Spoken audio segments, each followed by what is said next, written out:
बिस्मिल्लाहिर्रहमानिर्रहीम। अस्सलाम वालेकुम स्टूडेंट्स। तो हम आज अपना सेकंड लेक्चर कंटिन्यू करेंगे आइसोमेरिज्म से related.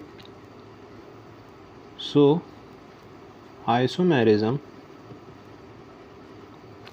Is divided in two types. सही है, एक को हम कहते हैं structural isomerism and second one is stereo isomerism।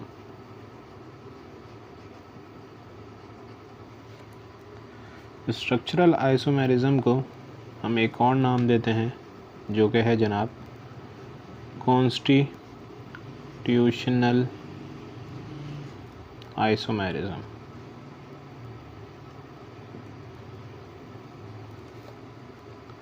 इसी तरीके कार से जो स्टीरियो आइसोमेरिज्म है उसको हम कहते हैं कॉन्फिगरेशनल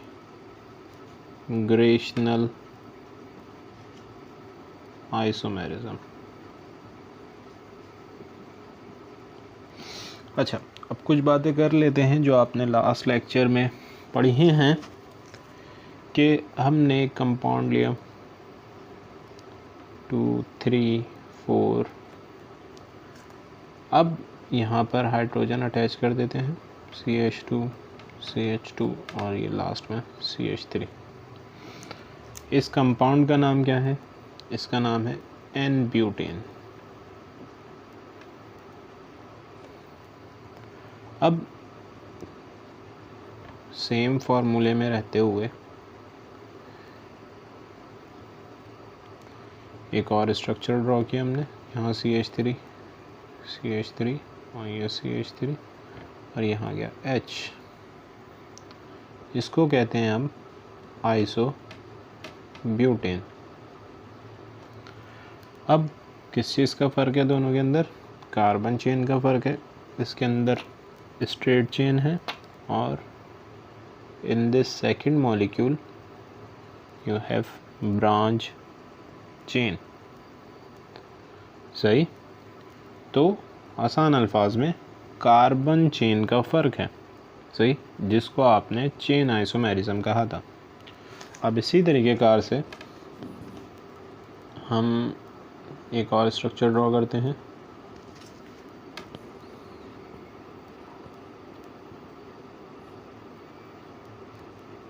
सही है, आपको बताया था लाइन एंगल फार्मूला। तो क्या होगा जनाब? ये 1 2 3 4 5 6 ये हेक्सेन है। या हम इसको नाम अगर लिखें तो क्या बनेगा? 2 ब्रोमो हेक्सेन। सही, अब इसी तरीके कार से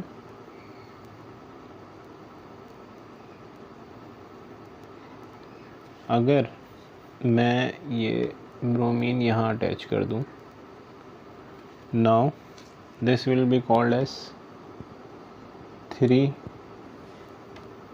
सही है, ये स्मॉल यूज़ करते हैं हम। 3 ब्रोमो हेक्सेन।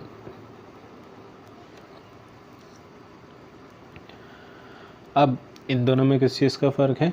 दोनों हेक्सेन ही हैं, बट यहाँ पर ब्रोमीन दूसरी पोजीशन पर है और यहाँ पर तीसरी पोजीशन पर है। सही है, 1 2 यहाँ पे 1 2 3। किस चीज़ का फ़र्क है? सिर्फ फंक्शनल ग्रुप की पोजीशन का फ़र्क है। सही है, इसमें क्या फ़र्क था? कार्बन चेन का फ़र्क था। इसमें किस चीज़ का फ़र्क है? इसमें पोजीशन ऑफ फंक्शनल ग्रुप का फ़र्क है।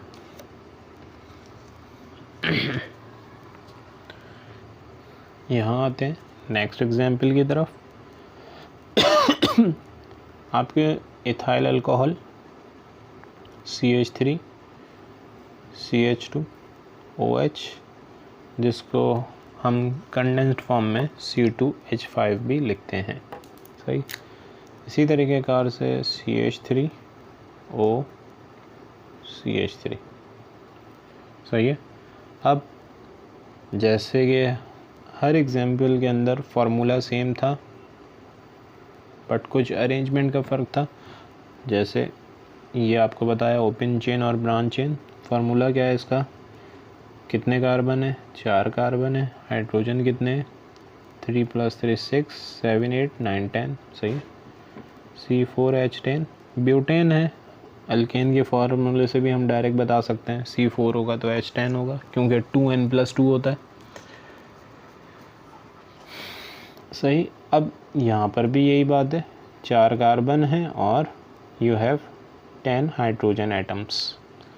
यहाँ पर क्या है, ये भी बहुत आसान है, क्या होगा इसका फार्मूला, C6H क्या होगा, जो हेक्सेन है उसमें एक हाइड्रोजन कम कर दीजिए, C6 क्या बनेगा, H14, बट एक हाइड्रोजन कम कर दीजिए, H13 और Br, सही। इसी तरीके कार से इसका फार्मूला क्या बनेगा, इन दोनों का मैं यहाँ लिख देता हूँ,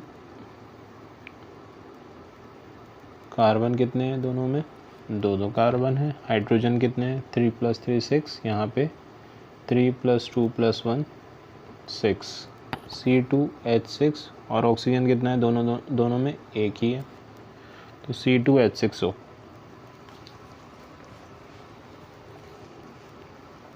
सही है। ये एग्जांपल्स आपके जहन में होंगी, नहीं तो अगर अभी आपको बता दी हैं तो आपके जहन में आ गई होंगी और आप समझ गए होंगे जो चीज़ आपने पढ़ी थी लास्ट क्लास के अंदर। तो बेटा ये तमाम चीज़ें आ जाती हैं किसके अंदर, स्ट्रक्चरल आइसोमेरिज्म के अंदर। आपने चेन आइसोमेरिज्म के नाम से पढ़ा था, पोजीशन आइसोमेरिज्म के नाम से और फंक्शनल ग्रुप आइसोमेरिज्म के नाम से। अब एक एग्जांपल मैं आपके सामने रख रहा हूँ, कार्बन कार्बन डबल बॉन्ड मौजूद है, सही है। अब यहाँ पर एक हाइड्रोजन अटैच है, यहाँ पर एक मिथाइल ग्रुप अटैच है, जैसे आप CH3 कहते हैं। इसी तरीके कार से यहाँ पर एक हाइड्रोजन अटैच है और एक मिथाइल ग्रुप अटैच, CH3, सही। इस कंपाउंड का नाम है बेटा cis2ब्यूटीन, सही। मैं थोड़ा ख्याल कर रहा हूँ कि वो वहाँ से बिल्कुल बाहर ना चला जाए। तो अगर स्पेलिंग समझ ना आ रही हो तो मैं बता देता हूँ, BUTENE, cis2ब्यूटीन। अब दोबारा एक मॉलिक्यूल ड्रॉ करते हैं, कार्बन कार्बन डबल बॉन्ड मौजूद है, हाइड्रोजन से अटैच है, मिथाइल ग्रुप से अटैच है, सही। इसको थोड़ा सा मैं ऊपर करके ड्रॉ कर दूं,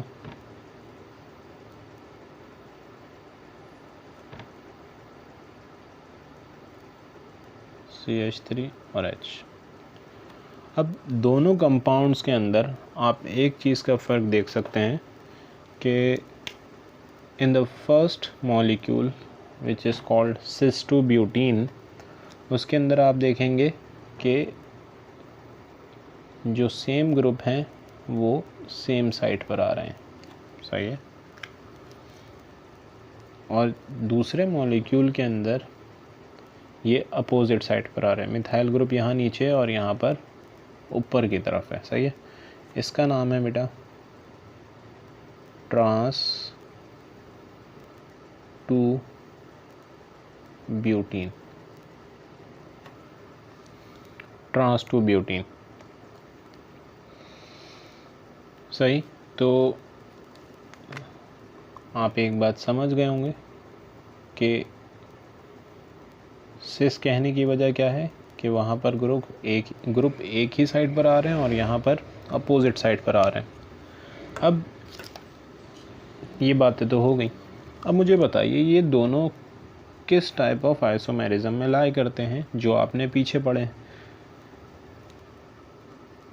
देखें, अगर आप चेन आइसोमेरिज्म की बात करते हैं तो उसके अंदर कार्बन चेन का डिफरेंस होता है। यहाँ पर हम कार्बन चेन देखते हैं तो बेटा 1 2 3 4 4 कार्बन एटम्स की एक कंटिन्यूस चेन मौजूद है ऊपर वाले मॉलिक्यूल में। इसी तरीके कार से इसके अंदर भी कार्बन एटम्स 4 कार्बन एटम्स की कंटिन्यूस चेन मौजूद है।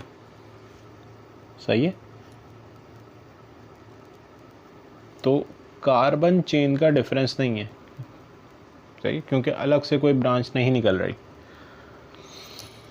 तो हम कह सकते हैं या हम बता सकते हैं कि हमने इसके अंदर एक चीज़ ऑब्ज़र्व की है, क्या, कि यहाँ पर सेम कार्बन चेन है या सेम कार्बन एटम चेन है। और क्या चीज़ है बेटा इसके अंदर, अगर हम पोजीशन की बात करें तो यहाँ पर भी दूसरे और तीसरे कार्बन के दरमियान डबल बॉन्ड मौजूद है, और जो लीस्ट नंबर होता है वो हम लिखते हैं। सही है, जब यहाँ पे 2 ब्यूटीन लिखा हुआ है, 3 ब्यूटीन नहीं।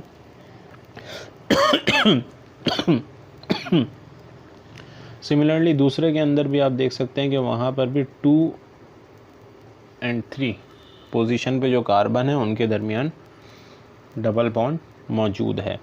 तो डबल बॉन्ड एक फंक्शनल ग्रुप है जो कि सेम कार्बन पे मौजूद है दोनों मॉलिक्यूल्स के अंदर। तो यहाँ पर क्या है, same position of functional group. सही।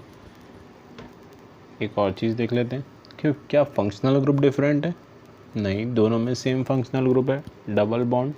तो यहाँ पे हम कहेंगे सेम फंक्शनल ग्रुप। तो अब जब ये तमाम चीज़ें सेम हो गई तो मतलब ये इन तीनों में से किसी कैटेगरी में लाए नहीं करेंगे। अब जब ये इन तीनों कैटेगरीज में लाए नहीं करेंगे तो फिर कहाँ लाए करेंगे भैया। So this is the example of stereo isomerism. ये जो दोनों मॉलिक्यूल हैं ये स्टीरियो आइसोमेरिज्म की एग्जाम्पल है। सही, कार्बन चेन सेम होगी, पोजीशन सेम होगी, फंक्शनल ग्रुप सेम होगा, but they will be isomers. सही है, सेम कंपाउंड नहीं होगा, आइसोमर्स होंगे, एक सिस होगा एक ट्रांस होगा। सही है। अब बात नोट करने की जो है वो ये है कि सही है सर ये तमाम चीज़ें इसके अंदर सेम हो गई, तो फ़र्क किस चीज़ का है बेटा, फ़र्क किस चीज़ का है, फ़र्क है ओरिएंटेशन का। सही है। तो हम यहाँ पर कुछ बातें मेंशन कर देते हैं कि स्ट्रक्चरल आइसोमेरिज्म में किस चीज़ का फ़र्क होता है बेटा, there is a difference in structure और दूसरी बात हम क्या कह सकते हैं इसके अंदर, difference in connectivity of atoms. Difference in connectivity of atoms. सही। किस तरीके कार से देखें अगर आप इसको कि क्या है कि कार्बन कार्बन बॉन्ड चल रही है और फिर ऑक्सीजन की आ गई, यहाँ पे बस क्या फ़र्क है, कार्बन ऑक्सीजन के बॉन्ड है फिर कार्बन आ गया। सही है। आपको दिख रहा है कि कनेक्टिविटी का फ़र्क दिख रहा है कि पहले कार्बन कार्बन था फिर ऑक्सीजन आ गया, अब यहाँ दूसरे में क्या हुआ, क्या ऑक्सीजन बीच में आ गया। सही। इसी तरीके कार से यहाँ पे ब्रोमीन सिर्फ दूसरी पोजीशन से उठा के तीसरी पोजीशन पर है। सही है, तीसरे कार्बन से कनेक्ट है। इसी तरीके कार से यहाँ पे एक लास्ट ग्रुप जो था मिथाइल ग्रुप, वो इस सेकंड कार्बन से लाके अटैच कर दिया। सही है। तो सिर्फ कनेक्टिविटी के अंदर चेंज आ रहा है। सही है। यहाँ पर देखें कनेक्टिविटी में चेंज नहीं आ रहा, मतलब यहाँ पर जो मिथाइल ग्रुप है और हाइड्रोजन ग्रुप है वही मिथाइल और हाइड्रोजन ग्रुप इसी कार्बन के साथ मौजूद है, और यही सेम ग्रुप दूसरे कार्बन के साथ मौजूद है। सही है। मतलब मैंने मिथाइल उठा के इस वाले कार्बन से उठा के इस वाले कार्बन पे नहीं लगा दिया, अगर वो लगा देता हूँ तो इसका मतलब मैं कनेक्टिविटी चेंज कर रहा हूँ, कनेक्शन ही चेंज कर रहा हूँ। सही है, तो कनेक्शन चेंज नहीं हो रहा, कनेक्टिविटी चेंज नहीं हो रही, स्पेस के अंदर जो उसकी ओरिएंटेशन है सिर्फ उसके अंदर चेंज आ रहा है। सही है, तो यहाँ पर क्या होगा, स्टीरियो आइसोमेरिज्म में there is a difference in orientation of groups in space।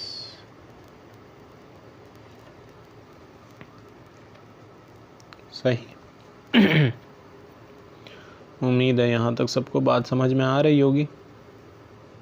सही है, बहुत आसान तरीके से हम इसको लेकर चलें। अच्छा, अब बात कर लेते हैं कि आपने स्ट्रक्चरल आइसोमेरिज्म की टाइप्स पढ़ी थी। कौन कौन सी टाइप्स पढ़ी थी जनाब? आपने पढ़ा था चेन आइसोमेरिज्म,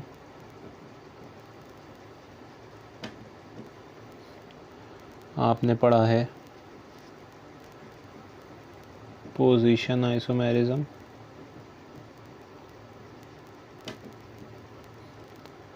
आपने पढ़ा है, मैं शॉर्ट में लिख रहा हूँ, सही है, आप लोग आदत में डालिएगा शॉर्ट में लिखने की, फंक्शनल ग्रुप आइसोमेरिज्म की। सही है। इसी तरीके कार से बेटा एक और टाइप होती है, फोर्थ वन, मेटामेरिज्म।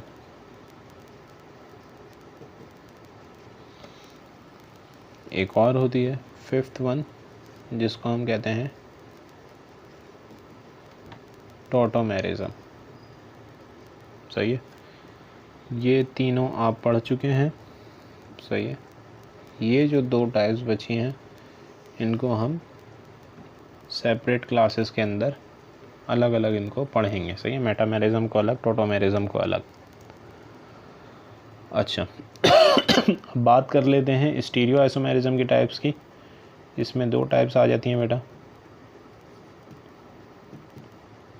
एक कहलाता है ज्योमेट्रिकल आइसोमेरिज्म और दूसरी टाइप जो है वो है ऑप्टिकल आइसोमेरिज्म।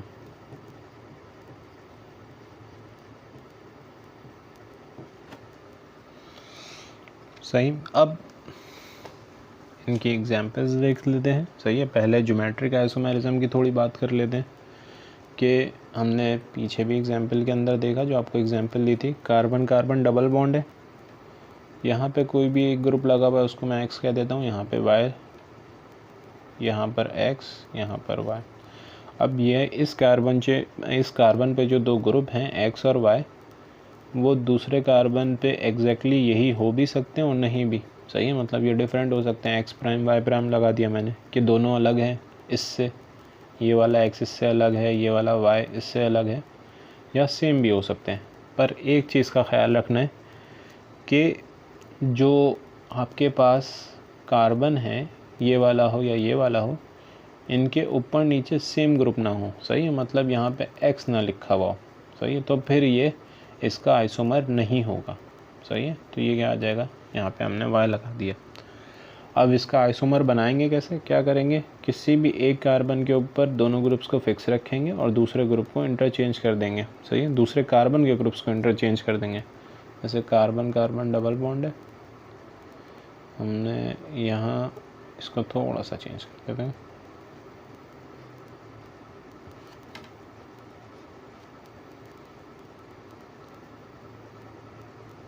एक्स वाई, इनको फिक्स रखा और उनको कर दिया वाई एक्स। सही है,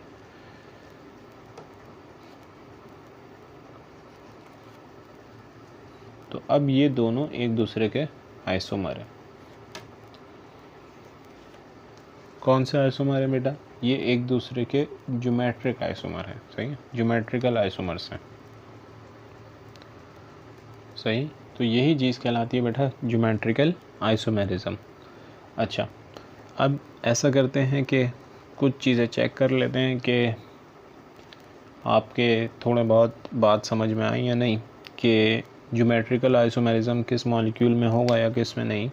बहुत आसान से एग्जांपल्स लेंगे, बट एक बात आपको बता दूं कि अगर दो सेम ग्रुप एक ही साइड पर मौजूद हों तो उनको सिस कहेंगे, और अगर अपोजिट साइड पे मौजूद हों तो उनको आप ट्रांस कहेंगे। सही है। जैसे यहाँ पे वाई वाई अलग अलग है, यहाँ पर वाई वाई एक ही पोजीशन पर, एक ही साइड पर है। सही है। ये सिस आइसोमर कहलाएगा या ट्रांस आइसोमर कहलाएगा। अच्छा,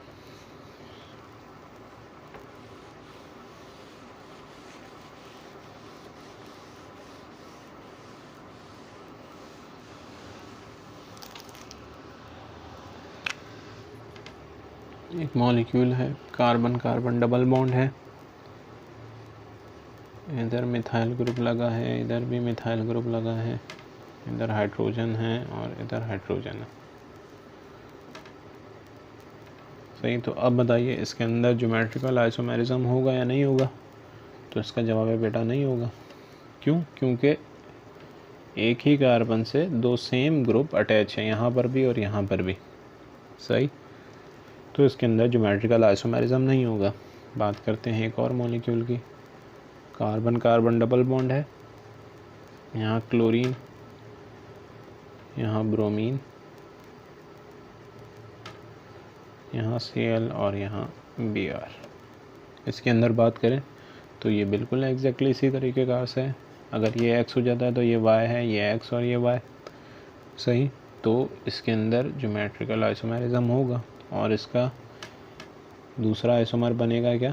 कार्बन कार्बन डबल बॉन्ड है तो Cl और Br को हमने यहाँ पर फिक्स रखा, यहाँ पर ये Br हो गया और ये Cl हो गया।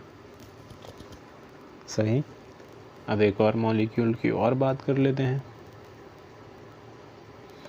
कार्बन कार्बन डबल बॉन्ड है, यहाँ Cl है, यहाँ Br है,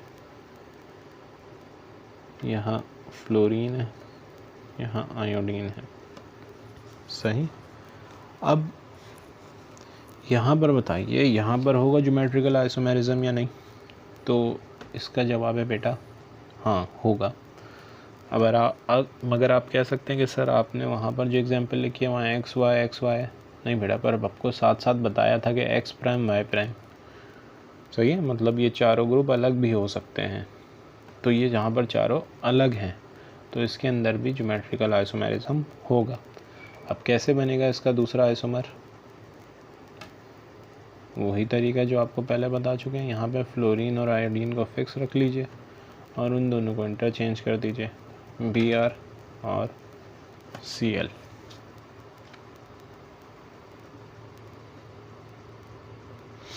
सही है।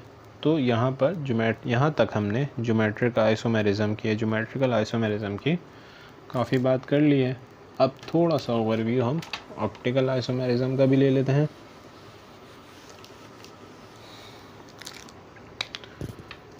देखिए बेटा, ऑप्टिकल आइसोमेरिज्म के लिए एक कंडीशन क्या होगी, पहले उस चीज़ को समझ लीजिएगा।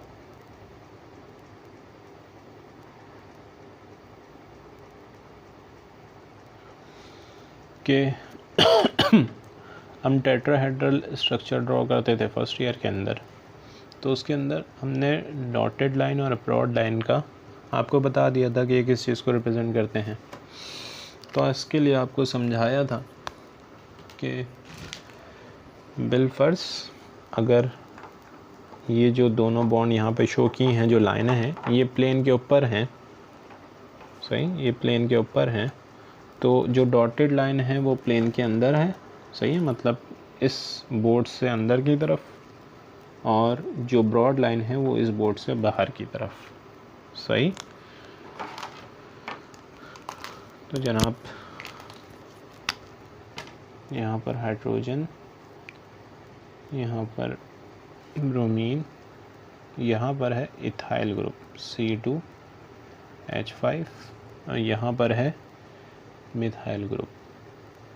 अब बेटा अगर आप इस कार्बन में ख़ास बात देखें या नोट करें तो वो ये है कि ये कार्बन 4 अलग अलग ग्रुप से अटैच है। यहाँ मिथाइल है, यहाँ इथाइल है, यहाँ हाइड्रोजन है, यहाँ ब्रोमीन है। तो ऐसा कार्बन जो 4 डिफरेंट ग्रुप के साथ अटैच हो उसको हम कहते हैं एसिमेट्रिक कार्बन। सही, एसिमेट्रिक कार्बन और कायरल कार्बन।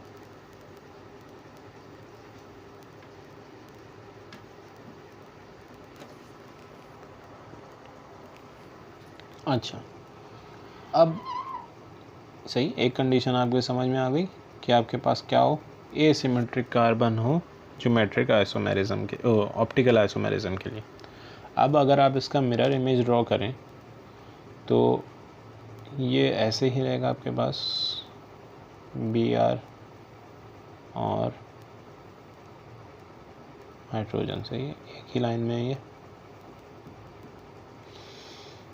अब मिथाइल ग्रुप इस तरफ आ जाएगा और इथाइल ग्रुप आपको इस तरफ शो होगा। सही है, C2H5।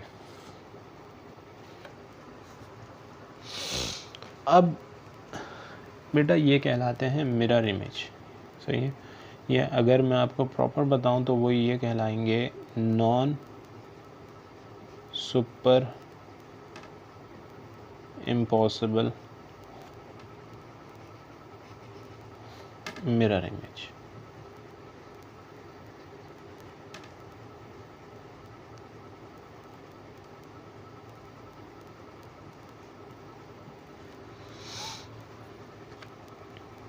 अच्छा, अब अच्छा ये दोनों थोड़े आउट हो गए बोर्ड से, मैंने अभी देखा।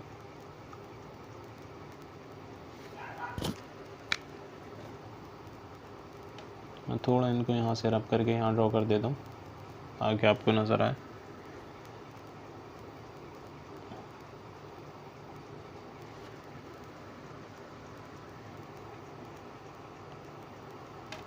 थोड़ा सा इसको सेट कर लेते हैं।